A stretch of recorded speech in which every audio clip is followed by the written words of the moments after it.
মানিক, শিক্ষার্থীদের আন্দোলনের বিষয়ে বিস্তারিত কি তথ্য আছে আপনার কাছে, আর আন্দোলনকারী শিক্ষার্থীরা কি বলছেন?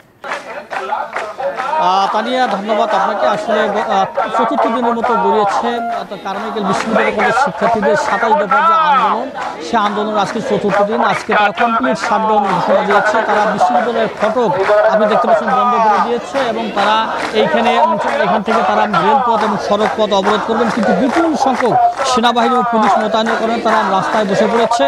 ছাত্ররা বলছেন যে 27 দফা দাবি, অর্থাৎ তাদের কিন্তু আসলে 27 দফা দাবির উল্লেখযোগ্য দাবি হচ্ছে তাদের কিন্তু আবাসন ব্যবস্থা নেই।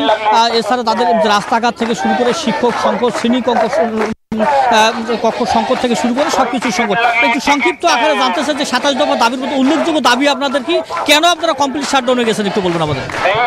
আমরা এই দাবিগুলো প্রথমত 21 দফা ছিল, কিন্তু বর্তমানে 21 দফা না, এটা 37 মূলত। আমরা দীর্ঘদিন থেকে এই দফাগুলো জানিয়ে আসছি, এর কোনো কার্যকর আশ্বাস ছাড়া কোনো বাস্তবায়ন নেই। এই জন্য আন্দোলন চলছে 22 তারিখ থেকে। 22 তারিখ থেকে আজকে 25 তারিখ পর্যন্ত এসে গেছে। 25 তারিখ পর্যন্ত আসা অব্দি আমরা উল্লেখযোগ্য দাবিটা কি বলবো? আমাদের হল, অডিটোরিয়াম, আমাদের শিক্ষক স্বল্পতা, আমাদের অনেক ডিপার্টমেন্ট খুলতে হবে, আমাদের ক্লাসরুমের ডেস্ক টেস্ট এবং অবকাঠামো সবগুলো মিলে সবগুলো সমস্যা মিলে আমাদের এই সমস্যাটা পরিণত হয়েছে। আমরা এই দাবিগুলো আমরা জানাচ্ছি আর কি।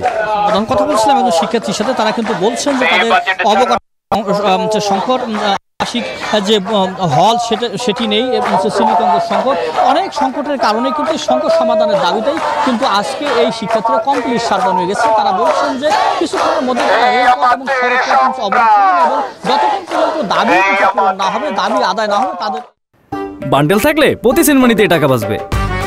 বিকাশ সেনমানি বান্ডেল কিনে জিতুন প্রতি লেনদেনে।